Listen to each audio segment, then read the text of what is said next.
పొట్ట నిండా భోజనం కానీ టిఫిన్ కానీ చేసిన తర్వాత మనందరికీ డల్గా అనిపిస్తుంది. అందుకని కప్పను మింగిన పాములాగా అని పెద్దలు అంటారు. ఎందుకు అట్లా డల్గా అనిపిస్తుందో తెలుసా? మనం ఉడికిన ఆహారాలు సహజంగా ఎక్కువగా తింటూ ఉంటాం.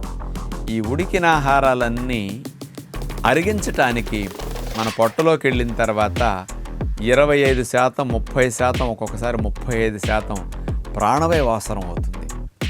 అందుకని మనం తీసుకున్న ప్రాణవాయువు అంతా 30-35%, 40% జీర్ణకోశానికి ఎక్కువ వెళ్ళిపోతుంది.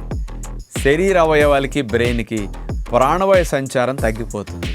అందుకని డైజెషన్కి మనకి ప్రాణవాయు ఎక్కువ వెళ్ళిపోవటం వల్ల మనకి ఇక్కడ బుర్ర కాస్త డల్ అయినట్టు, మత్తుగా ఆవలింతలు వచ్చినట్టు, కాస్త ఆలోచన సరిగా రానట్టు, ఇట్లాంటి లక్షణాలు ఎందుకు వస్తుందంటే ఆక్సిజన్ తగ్గటం వల్ల.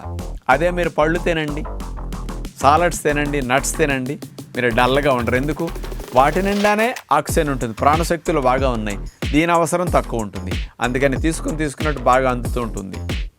అందుకని ఉడికిన ఆహారాలన్నిటికీ ఆక్సిజన్ ఎక్కువ అటు వెళ్ళిపోతుంది. అందుకని పొట్టలో ఆహారం ఉన్నంతసేపు డల్గా ఉంటారు. పొట్ట ఖాళీ అయిన తర్వాత చూసుకోండి, మీరందరూ యాక్టివ్గా ఉంటారు. కారణం ప్రాణవాయువు బాగా బ్రెయిన్కి, బాడీ అవసరాలకి బాగా వెళ్ళిపోతూ ఉంటుంది అనమాట. అందుకని పొట్ట నిండా ఆహారం తిన్నప్పుడు కూడా నిండా నింపారనుకోండి, ఇంకా గాలి 20-30% ఊపిరితిత్తులు పొట్టెళ్ళి నొక్కేస్తుంది కాబట్టి తగ్గిపోతుంది. అందుకని 70-75-80% పొట్ట నింపి 20% ఖాళీగా ఉంచుకోవటం మంచిది.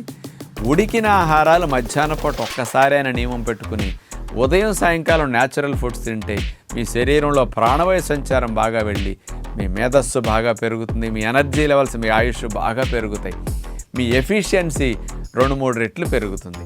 అందుకని న్యాచురల్ ఫుడ్ తినే ఋషులు 150 ఏళ్ళు దీన్ని బాగా వాడుకున్నారు. 4 పూట్ల ఉడికిని తినే మనకి ఇవన్నీ తగ్గిపోయాయి.